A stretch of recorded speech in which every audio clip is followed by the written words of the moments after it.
Hello everyone, my name is Evan Walker. I'm a solo attorney here in sunny San Diego, and I am bringing you this CLE straight from my home office. We are still in lockdown here in California.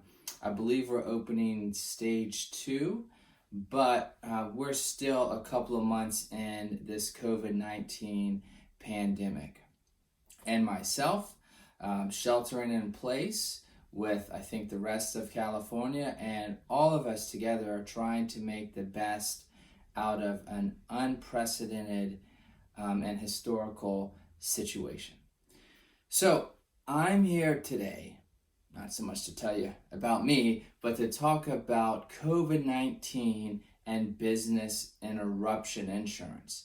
Before we get to that, I will say a few words about myself so you know who I am. So again, my name is Evan Walker. I'm a solo attorney here in La Jolla, California, San Diego. Opened up my practice after I spent 6 or 7 years as a defense attorney working on the East Coast and then in New Orleans. Why that's important is for this reason.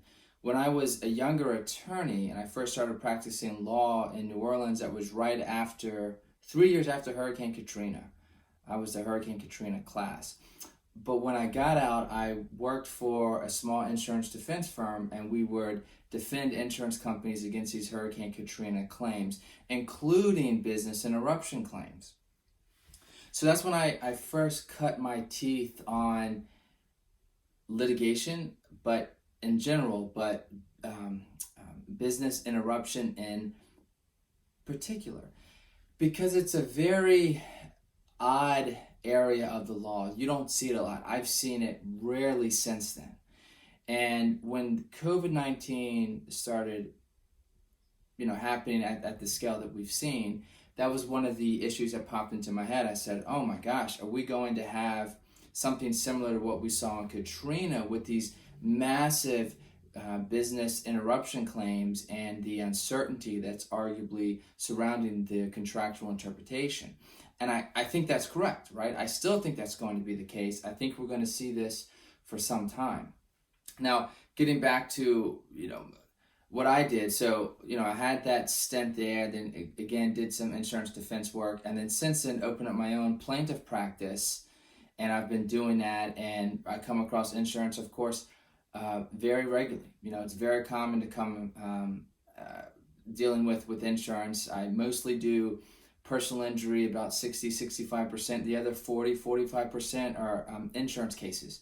So first party or third party, dealing with large property damage. And more often than not, I'm dealing with complicated insurance issues. And so I bring all that background to bear and share with y'all some of my research when I sat down and started looking at this, right? And advising potential clients as to, whether there's a claim, what arguments could be made. But I also want to be clear, this isn't, I'm not drinking the plaintiff Kool-Aid here. I'm looking at this issue from both sides, right? And I think it's important to realize that there are legitimate arguments on most of these issues on both sides, right? And it's going to be fascinating to see how this works out. And I think the courts are going to have to get involved, right? There's going to have to be litigation, at least to some extent. And some of these issues, we're going to have to get some clear rulings from the courts in order to know the way forward. Because right now, the battle lines are being drawn, right? And so you need that neutral participant, whether that's the judge or the jury, to come in and make these decisions. So with that background information, let's get started on some of these slides. So the first slide we have is just a roadmap, right? So I'm just setting out just the main topics we're going to be discussing. So you have an idea of where you are. So the first main topic is going to be contract law. So we'll hit some high points. Second, we will touch briefly on policies, right? I mean, you need to know the contract we're talking about. Then we're going to go under the coverage under the policy, and then the exclusions under the policy. Now, this is 1 hour CLE, so we don't have a ton of time to get into a lot of the nuances and a lot of the complications that can arise from this area of the law. So it's going to be not quite superficial, but it's going to be kind of like a bird's eye overview of kind of some of the high points that I think anyone needs to be aware of if you're looking into business interruption, especially business interruption in the context of COVID-19. Contract law. So, a couple of things to keep in mind here. What we're dealing with, if there's any type of insurance dispute, is a contractual relationship, right? So there's a contractual relationship between the insured, right, or the policyholder, the person whose name is on the declarations page, and then the insurer, the insurance companies, right? So it's a contractual relationship. So that's, to me, that's always important to keep in mind. It's not like you have with a third party, some type of relationship arising out of duty, right? Or sometimes you'll see a special relationship, right? That's not what we're talking about here. We're talking about a contractual relationship. So what does that mean, really? To me, it means that the relationship arises out of, starts, and ends with the contract. And in this case, that's going to be the insurance policy, right? So that's where you need to go. I mean, that's number one. You look at the insurance policy, because that, just like a square, right? Got my shapes right? That's what brackets the duties and responsibilities of the policyholder and the insurance company, right? So that's the focal point anytime you're dealing with insurance disputes in general, or business interruption disputes in particular. Go to the policy. It's crucial. Now, that comes with a little bit of gloss. Yes, it's a contractual relationship. Yes, it's bound by the four sides of the contract, the policy. Yes, the duties and responsibilities arise out of that contract. However, the contract is not necessarily in a vacuum. Now, I'm not talking about, this concept of contractual law with, was there some agreement beyond the 4 pages of the document? I'm not talking about that. What I'm talking about is this, is that the interpretation of the contract is supplemented by contract law, right? Just black letter law, and then state law.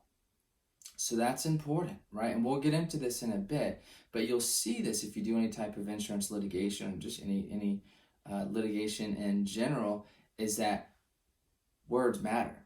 And sometimes there can be a genuine dispute over the meaning of the words, right? I mean, us lawyers love to argue, right? We're going to argue about words. And so why the parties are going to be bound by the contractual relationship, the terms of the contract, you don't interpret that in a vacuum, okay? You have to look at the contract in a context of contract law and state law. Okay, so contract law. You remember this from Contracts 101, right? This is just some black letter law, but it's important to keep these concepts in mind when you're looking at an insurance policy and you're starting to make these your own analysis of it. So, interpreting a contract in a dispute. I listed 4 kind of main points here that I think are important to keep in mind. 1, contract is interpreted against the drafter. So in this context, what that means is that the insurance policy is interpreted against the insurance company, right? So think about if you have, what do we have? The proverbial scales of justice here, right? And there's a dispute. Well, right, the dispute is going to be more in favor of the policyholder, not the insurance company. So you need to keep that in mind. And 99.9, why don't we just go out and say it, 100% of the time, guess who's going to be the drafter of the contract? Well, it's going to be the insurance company, right? They have these standard forms on the ISO. I think I have some further slides. So it's not that, ABC company wrote up a contract of insurance and then, XYZ insurance company said, okay, that sounds good, I'll sign it. No, it's not. The insurance company always has the policy. They always write it. So if there's a dispute, it needs to be interpreted, the contract needs to be interpreted against the insurance company. 2, words are given their ordinary meaning, right? I think a lot of times lawyers, we need to keep that in mind, right? Because, we want to kind of, make a mountain out of a molehill, like I said a minute ago, kind of make a big deal, but we need to take our lawyer hat off sometimes and take a step back and realize that words are given their ordinary meaning, okay? It's not any more complicated than that, right? So that's an important principle of contract law. A third contract law concept is ambiguity, right? So this almost is related to the second principle that words are given their ordinary meaning. Well, sometimes, even with that principle, there's going to be some ambiguity that arises. So what do you do in that instance? Well, you have to remember that ambiguity is an objective standard, right? So a party to a dispute can't come in good faith and say, well, that's ambiguous to me. It may be clear to you, but it was never clear to me. And leaving aside for the moment the meetings of the minds requirement may be at issue, I'm just talking about ambiguity itself. It's still an objective standard, right? So you have to rely on the reasonable person to say, well, I think that term or that phrase, whatever, is ambiguous. All right, it's not a subjective standard, is the point. 4th, judicial function, right? So if there's a dispute with a contract and a policy, it's the function of the court to come in and rule on the dispute, to reach a resolution. We talked about that in the beginning, right? Where you're going to have a neutral third party get involved in some of these disputes. Now, when you're dealing just with a contractual dispute, what do the terms of the policy mean? What are the rights? What are the responsibilities? That is a judicial function. That falls under the purview of the court. So you can address that in a declaratory action. And in fact, what I expect to see with a lot of these COVID-19 cases is that there's going to be just a number of declaratory actions filed, right? So the courts can come and weigh in. And what I expect to happen is that there's going to be different opinions all up and down the United States, right? There's no way, judges can come in and be unanimous in all their decisions. So I think we're going to have some hodgepodge decisions just all over the place. But that's the function of the court.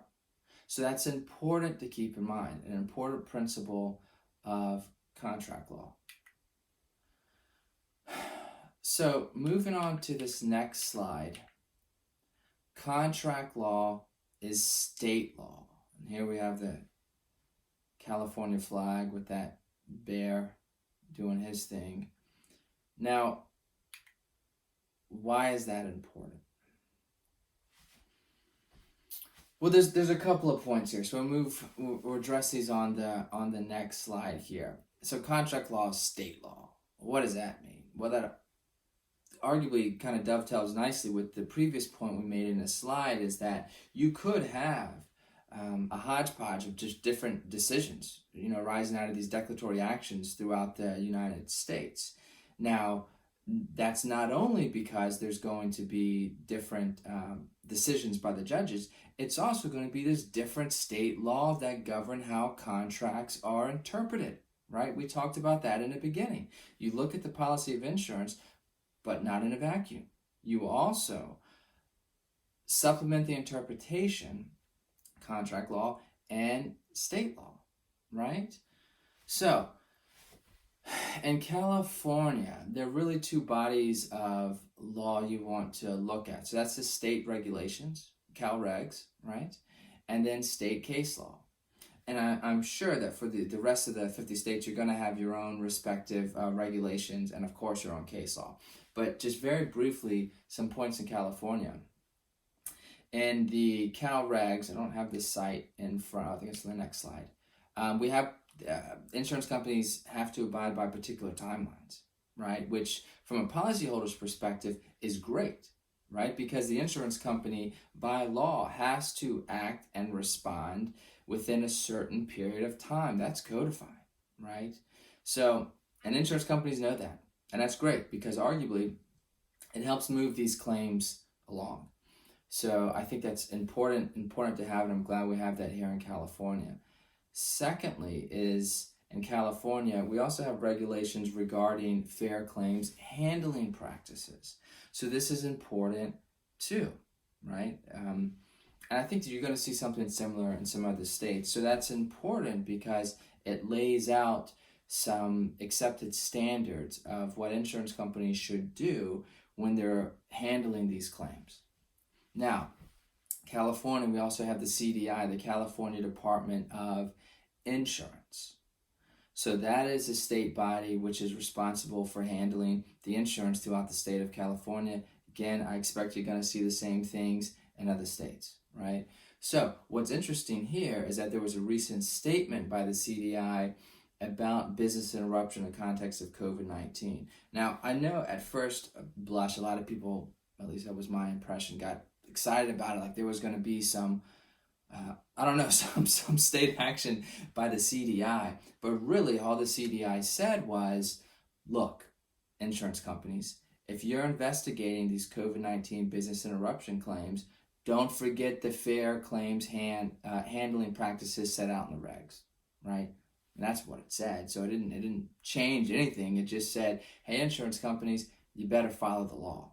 And of course, I think the insurance companies know that, but that is interesting to point out. Now, moving on to state law, right?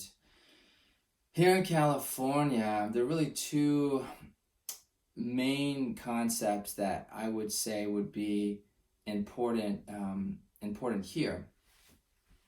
First is bad faith, right? Now, I believe I have a jury instruction later on one of the slides. What that means here in California, and again, I don't think we're strange. I think this practice is going to be followed by other states, is that an insurance company commits bad faith, right, in the handling of the claims when it's unreasonable, right? When its conduct is unreasonable. That's the standard. And so, you know, you're thinking back, if you don't practice this area of law, you have the alarms going off in your head. Oh, unreasonable, reasonable standard. Right. That's why bad faith is a hybrid of contract and tort law, right? Because you start to kind of deal with some of these tort concepts like reasonableness, but in the context of a first-party contractual dispute. The other thing that's important here in California rising out of the state laws are anti-concurrent causation clause. A tongue twister we will not have time to get into today. But that also gets into causation, right? And again, because it's just beyond the scope of the CLE and we don't have the time. But this goes into arguably some principles that would be important if you're going to be handling these business interruption claims. The last point I want to make on this is I saw some news reports of some lawyers talking about wanting to do class actions on these BI claims and COVID-19. And my own opinion, I just don't think it's going to fly, right? I mean, I don't see how you do it with the differing state law. Now, there's an argument to be made. It's a huge assumption though. There's an argument to be made that, hey, a lot of these policies are the same. You're kind of dealing with the same language over and over again. Well, let's assume that's true. Assume that's true. Okay. But you still have to interpret that contractual language, that contract, in the context of your own respective state law. What California courts say about some of the important provisions of BI, which we'll talk to in a minute, may not be the same of what a state court in Illinois says or Louisiana, right? And so to kind of hoist up a class action based on this, I just don't see that it could be done. So moving on. Okay, here's the Cal Regs. So Cal Reg section 2695.7. This sets out for an insurance company and policyholders the standards for prompt, fair, and equitable settlements. I'm not going to read this whole language, but this first piece is important. So where an insurance company denies or rejects a first party claim, in whole or in part, doesn't matter, have to do it in writing, and shall provide to the claimant a statement listing all bases for such rejection or denial and the factual and legal basis. Now, if you're handling these BI claims in COVID-19, right, and your client makes a claim with their insurance company, the insurance company denies it. In California, that is, they being the insurance company, have to do this. They have to send a letter, right? And it has to say right here, here's the reason why we're denying it, right? Here are the factual reasons. Here are the legal reasons. And it's good from a policyholder's perspective, because then you have in writing, this is the insurance company's rationale, right? And we're not going to get into, hey, was it unreasonable? Is it bad faith? Again, that's not really the point of this CLE. The point is that in California, insurance companies have to do this, right? And so an insurance company just can't get a business interruption claim for COVID-19 and throw it in the trash bin. They have to, at a minimum, right? They have to send a letter out saying, Mr.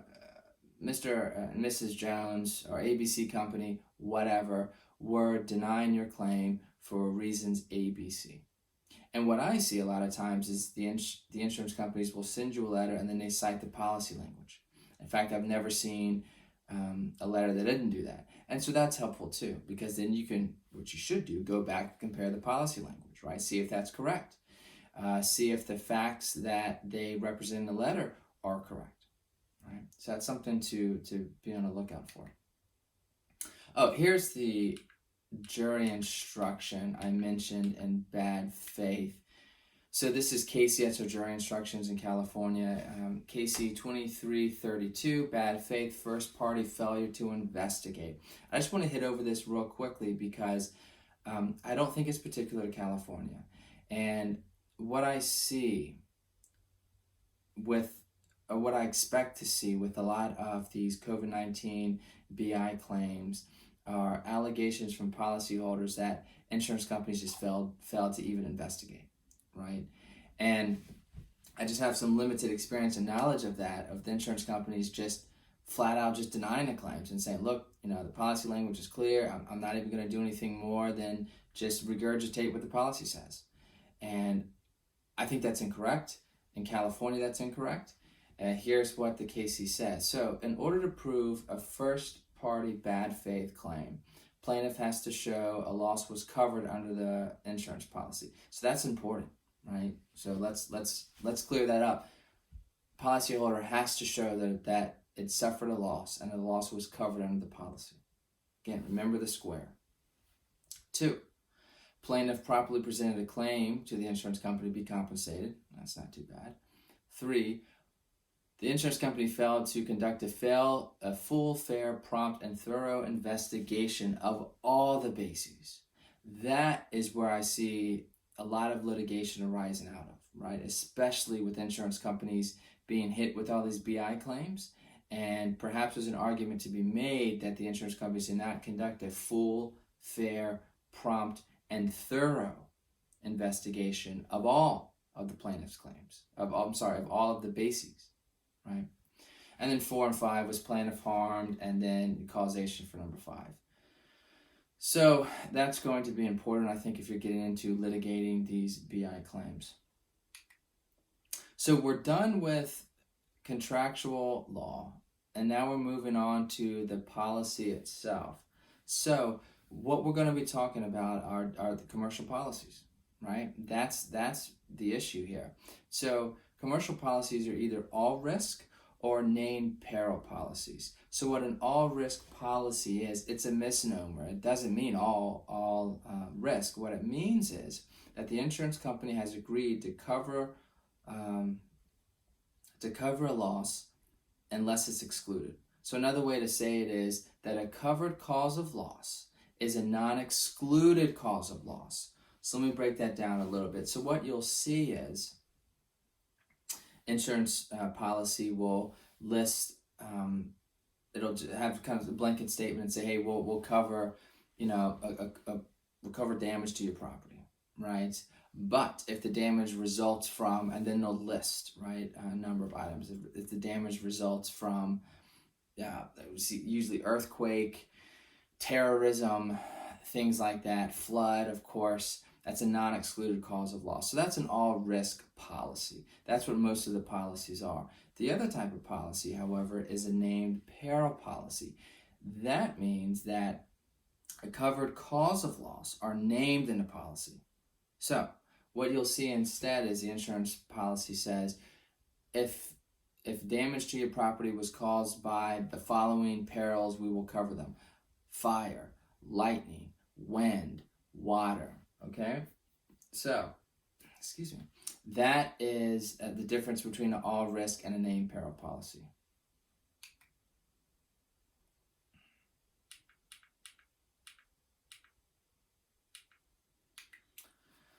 Okay, second slide here.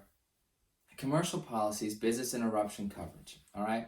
Now, the BI coverage usually comes in as an endorsement or a rider, kind of the same thing, to a commercial policy, or a BOP, right? A business owner's policy, okay? Now, it's a first-party policy, not a third party, all right? So it's important to keep that in mind. The insurance company is required to pay benefits to the insured, the policyholder, for a covered loss. Now, that is an ISO form. We talked about that earlier, right? These insurance companies, they just generate the same forms, and that's why you'll see the same language. And so they're the ISO standard forms. Now, the purpose of BI coverage is to protect against the loss of income caused by interruption to normal operations of business. That's the net income. All right, that's what it means. Now, we're not going to get into calculating this. We're not going to break that down, because I don't even see that as important yet. If you're looking at these BI COVID-19 claims, you have to show that there's even coverage to even get there in the first place, right? But suffice it to say is that the purpose of BI coverage is to protect a business from its loss of net income, right? That was caused by a covered cause of loss. So, on the policy, just a couple of components here. No, it doesn't, I'm not spelling anything out. They're just shorthand, so I could fit them in these circles. So, that's the declarations page.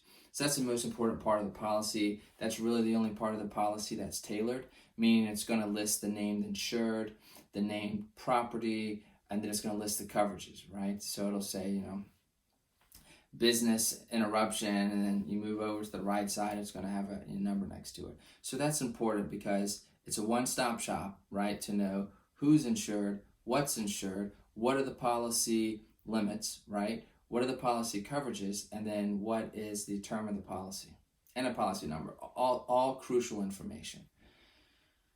Now, the big bulk of these agreements are what's going to be called the insuring agreement, right? So the deck page is like 1 or 2 pages.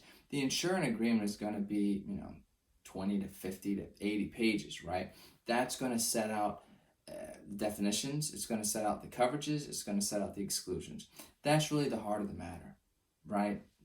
So that's really, when you're thinking of the insurance policy, it's really that. It's just this huge insuring agreement that's usually all the same, again, because based on these ISOs. So that's going to be the condition. So the other part, sometimes it's part of the insuring agreement, sometimes it's not, but you'll have conditions. And I think in one of the later slides we talk about that. But one of the important ones is reporting, right? Reporting a claim, and timely reporting a claim. So that's belongs to the policyholder. And then E for endorsement. So business interruption, it's going to be an endorsement or a rider, right? Replacement cost coverage, and then earthquake. So these are some common endorsements or riders to the policy. So on the policy, getting back to that, so common duties of responsibilities. So for the insured, right, the policyholder, they have to notify. We talked about that, a timely notification of a claim. A policyholder can't sit there and then not report a claim, right? So this is great for these BI claims, right? And COVID-19 with all the just the noise and everything that's going on, it's difficult, right, to do almost anything. But policyholders still have a duty under the policy to make a timely claim to the insurance company, right? They have to document the loss. I mean, that's a condition, right? The insurer, the insurance company, they have to open a claim, right? Even if they know there's no coverage, they still have to open a claim, and they have to investigate. And you remember the Cal Regs slide we talked about earlier, and then Casey, right? We touched on the Casey unreasonable behavior about a failure to investigate, right? So it's important the insurance company does that. And then the insurance companies have to accept or deny the claim. And under the Cal Regs, they have to do that within a certain period of time. So this should work like a well-oiled machine, in a perfect world, which of course we're not in, right? But the insurance company should timely submit a claim, right? The policyholder should timely submit a claim. The insurance company should fairly and fully and thoroughly investigate the claim. And then the insurance company should either accept or deny the claim. And that's it, right? But that's how it should go. Now, coffee on this one, tea on this one, because I want you to pay attention. This is where it starts to get, we're about halfway through. This is where it starts to get a little complicated. So the previous slides were just laying a groundwork, laying a foundation for what we need to talk about here to put things in context. This is really where we get to the nuts and bolts of business interruption and COVID-19. So we're going to read this. This is important. We will pay for the actual loss of business income you sustain due to the necessary suspension of your operations during the period of restoration. The suspension must be caused, pay attention, by direct physical loss of or damage to property at premises which are described in the declarations and for which a business income limit of insurance is shown in the declarations. This is crucial too. The loss or damage must be caused by or result from a covered cause of loss. We're going to break those two clauses down. Okay. What does direct physical loss of or damage to mean? This is the hill that we're going to die on, right? I mean, this is the crucial language with all of these disputes. It's going to be, battles are going to be fought over this language. This is it. This is the heart of the matter. So, what does it mean? What does that mean? Well, one of the first things to notice is it has or in there, right? So it's a disjunctive phrase, okay? So it's either direct physical loss of or damage to. So that's crucial to keep in mind. So there's arguably two avenues to go in, right? Either direct physical loss or damage to. Second point, terms are not defined in the policy, right? That quoted language, direct physical loss of or damage to, not defined, all right? So you remember the very beginning we talked about, well, policies are going to be interpreted against the insurance company, right? So that's a principle of contractual law, and that you give terms their ordinary definition, right? So what's more ordinary than a dictionary definition? So let's look at the dictionary definition. So the Webster online definition of loss, well, destruction or ruin, the act of losing possession. Okay, all right. And then let's look at damage, the Webster definition of damage, loss or harm resulting from injury to property. All right, so let's keep that in mind. Direct physical loss. We just saw this in a previous slide here, right?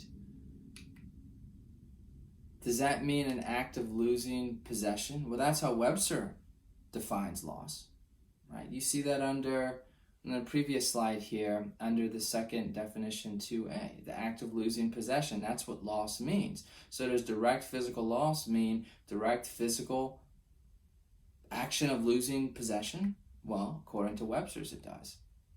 What about damage? Well, again, looking at the Webster dictionary, does damage, it seems to mean harm resulting from injury to property. Okay? So, according to just this one slide here, damage means injury to property. So what's injury to property, right? Well, seems to be damage. It doesn't necessarily say physical damage. It just says injury to property. So again, let's go over the contractual law principles. Interpreting a contract in a dispute. Contract is interpreted against the drafter, e.g. the insurance company. Words are given their ordinary meaning. Look at what we just saw in Webster's. Ambiguity, objective standard. Judicial function, declaratory action. All right? So, again, a reminder, contract law is state law. So, what if any, cases in California, what have they done with this language, right? Because now we see the crucial language, right? Direct physical loss of or damage to. We've seen they're not defined in a policy. We look at the dictionary definition. There's an argument to be made that it's helpful to the policyholders, but what do the cases say? Well, here's one in California. This is a 2007 case, Simon Marketing. The site's here if you want to look it up, but it says direct physical loss generally means physical damage to insured property. Okay, that's not really that far of a jump because, I mean, the operative language says direct physical loss, right? So this court says, well, direct physical loss means physical damage. That's what it means, all right? And you move on to this other case, MRI Healthcare, says a direct physical loss, again, looking at the same language, should be a distinct, demonstrable, physical altercation to insured property. Now, you could stop there and you could say, well, a physical altercation.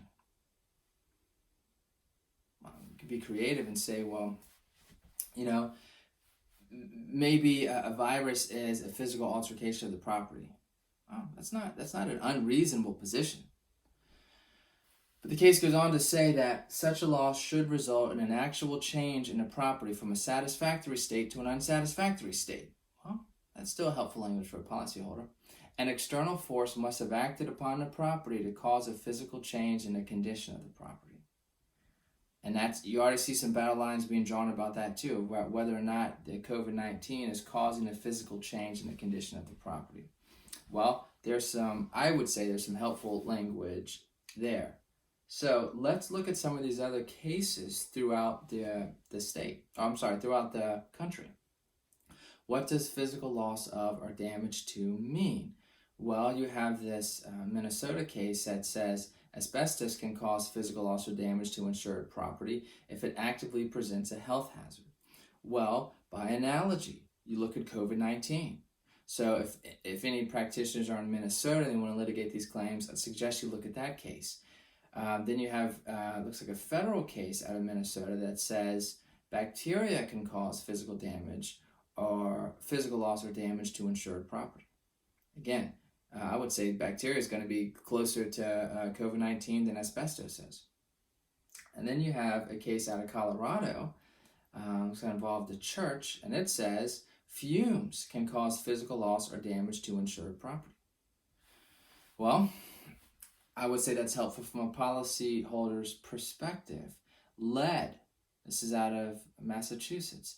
Lead can cause physical loss or damage to insured property. So again, this is just a reminder that regardless of where you practice, you look at the insurance policy, that's a contract, but it's not interpreted in a vacuum, right? Especially if you have these crucial terms that aren't defined in a policy. Well, let's see what some state court decisions have said about it. That should lead you to a fruitful analysis.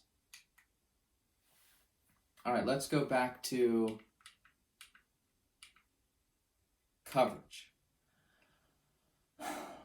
Okay, so we talked about, that crucial language there about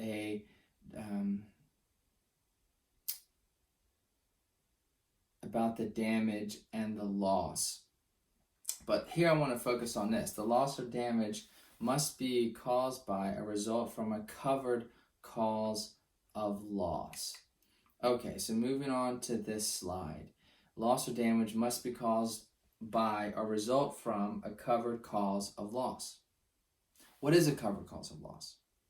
Well, again, let's go back to the different types of policies we discussed. So when you're dealing with a commercial policy, it's going to be either all risk, meaning all risk unless specifically excluded under the policy, right? Or a named peril policy, is that the covered cause of loss have to be named in the policy. And I think 9 out of 10 times, if you're looking at this issue from either the insurance company or the policyholder, you're going to have an all-risk policy, right? And so you look at the all-risk policy and you say, okay, everything is going to be covered, right? Unless the insurance company specifically lays out in a policy categories of perils that says, they're not going to be covered, all right? So let's move on. Exclusions. So what you'll see in, frankly, if it's, well, let me clear this up. Exclusions under an all risk, again, are going to be what we just discussed. It's going to be perils if the insurance company says, look, we're not covering these, right?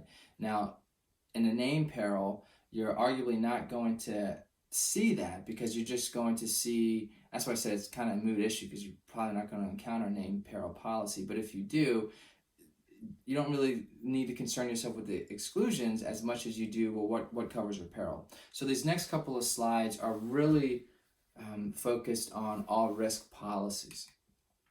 So exclusions, what are some common exclusions for an all risk policy? Wear and tear, right? That's easy. That's if your property is subject to wear and tear, not going to be covered.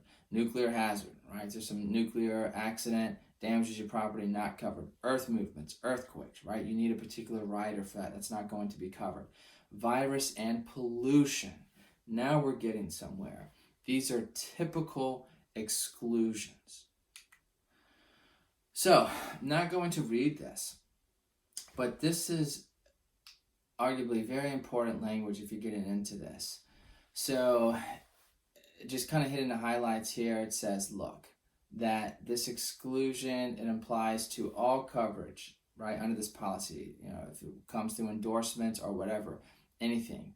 The insurance company says we're not going to pay for any damage caused by a virus, right? That's what it says, right? That's a virus exclusion. You can read it at your leisure, but that's really what all these policies. That's the standard language of the virus exclusion. So what's important is to note this: loss or damage caused by, resulting from any virus. So who has the burden of showing that, right? It's the insurance company. It's not the policyholder. The insurance company has the burden to show that.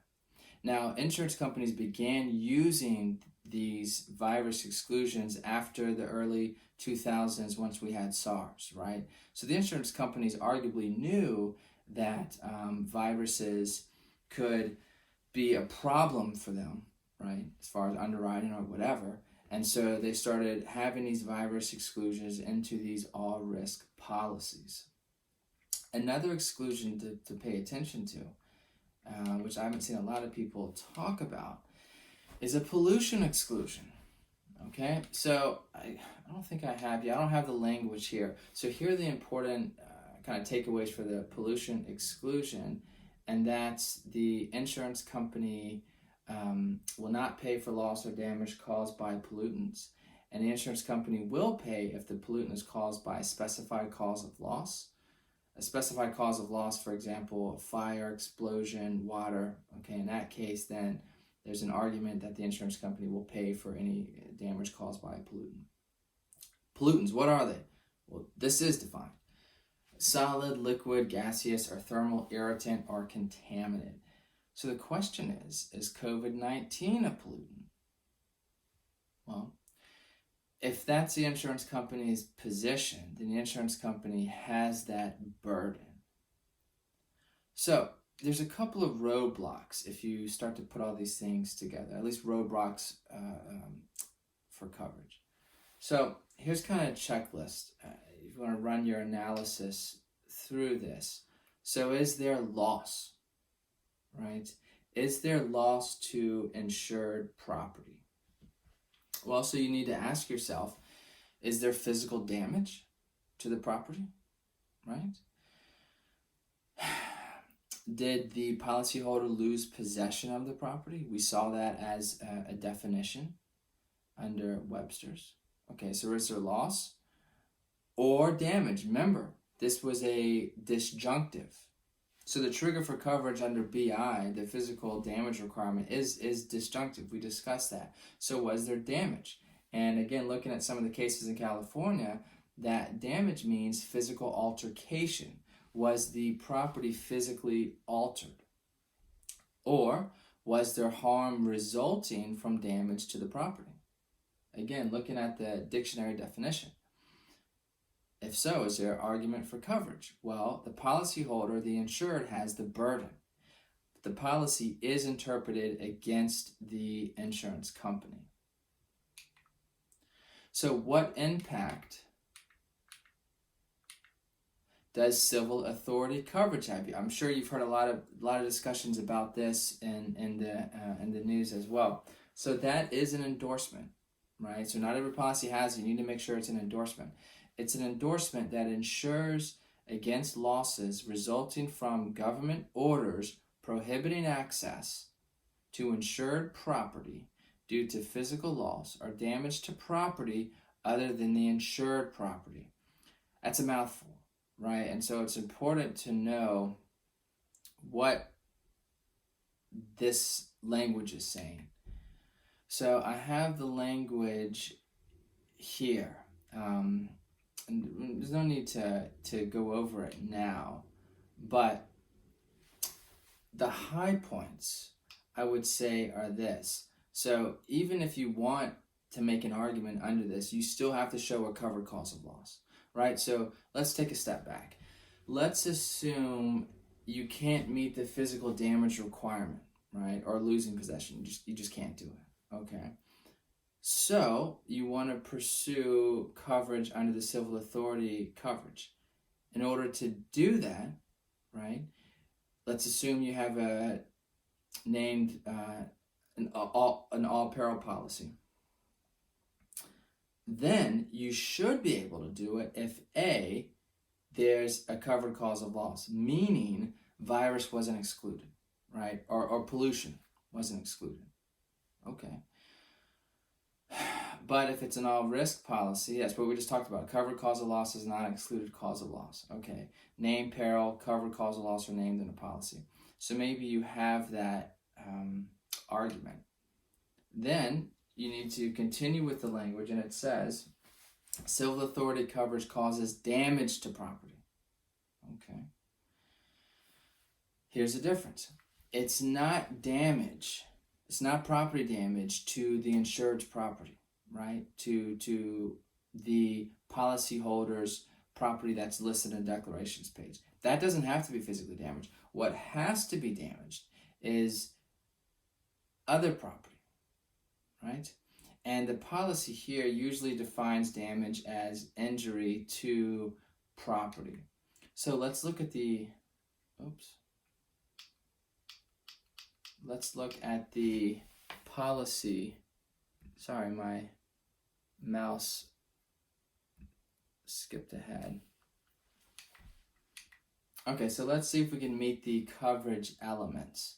So A, access to surrounding areas prohibited by civil authority because of the damage. Okay, there's an argument probably made that, at least in some parts of the country, that is in play. B, the described premises, in quotations, are within that area.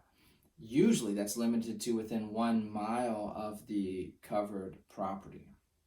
The damaged property.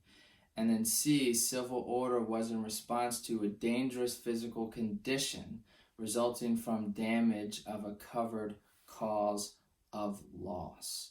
So again, you really can't get away from this covered cause of loss. So again, here's a very similar slide here to run your analysis by. What if there's neither a virus nor pollution exclusion? Okay, so let's back up. Let's consider this for a moment, because this is really gets to the heart of the matter. Okay, you have let's make a couple of assumptions here. You have an all peril policy, right? So all perils are going to be covered unless they're excluded. Second assumption, there's not a virus exclusion. There's not a pollution exclusion, okay, in this policy, all right? So right now, from a policyholder's perspective, you're on good grounds here, because you from the very beginning, you don't have these, you don't have virus and pollution excluded. So go on. Is there a loss to the property? And kind of putting everything together here. Or was there physical damage to the property?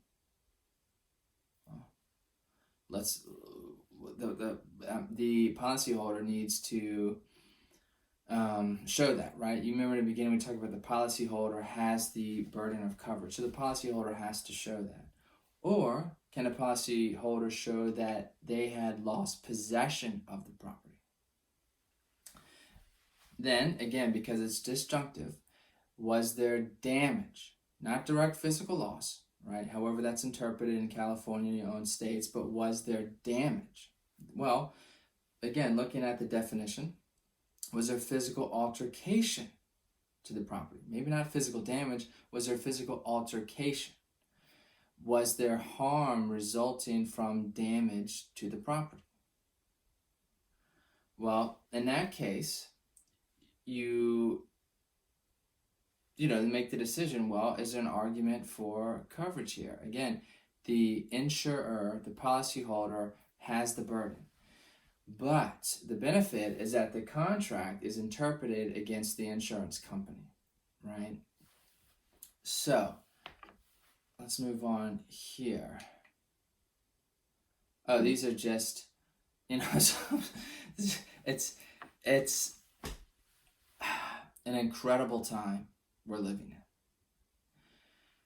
in. And here are just some reminders, that I pulled when I was making this together, avoid your traveling, shelter in place, clean and disinfect, no crowded places, wash your hands, cover coughs and sneezes. This is going to be quite the experience coming out of this. And it's going to take a lot on both sides of litigation to find a way through a lot of these disputes, especially this COVID-19 and business interruption disputes. Like I said in the beginning, I've consulted with some clients, I've taken a look at these policies, and frankly, there are some hard arguments, right, if you're the policy holder. But at the same time, you weigh that against the human element of what's going on with businesses actually failing and not getting the monies they need to continue along with their business. One thing I will point out, I didn't have a slide to. I thought there was some discussion. I think this came out of Jersey, and I might have saw elsewhere with some state senators, or there's some talk about, enacting some type of law of changing the policies, right? I don't think that's going to happen. That's raises a whole host of problems, not to mention constitutional issues. I'm not a constitutional law scholar. I'm not going to get into that. But I think the senators were right to recognize that this is a problem, right? And both sides of the argument need some clarification. And again, coming full circle to what I said in the beginning, when I saw this with Katrina, right, and business interruption claims, there the dispute wasn't COVID-19. The dispute was whether it was wind-driven rain that damaged property, right, that was a covered cause of loss, or was it flood, because flood was excluded. So by analogy, you can see here, if you have an all peril policy, and then there's a flood, there's a virus exclusion. Well, that's similar to what we saw in Katrina with the flood, exclusion. So the battle lines there, where policyholders were saying wind-driven rain, insurance companies were saying flood. Here, I see the policyholders attacking the direct physical damage language, right? And perhaps finding some recourse under the civil authority coverage, where I see the insurance companies coming in, and let's assume that there is no virus exclusion or policy exclusion. They're going to really hammer hard and say, well, you need direct physical damage. And the policyholder is going to come back and say, well, that's not particularly defined, any ambiguity, it's interpreted against you, et cetera, et cetera. That's one battleground I see. The other one is for insurance companies to come back and say, well, even if you have that, the virus is excluded, right? And we're not going to cover it, right? And that's it. Too bad, so sad.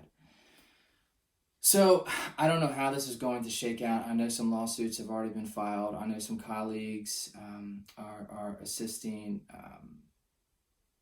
businesses about it. I know colleagues on the other side of the fence are assisting their clients, insurance companies, and the battle lines are being drawn.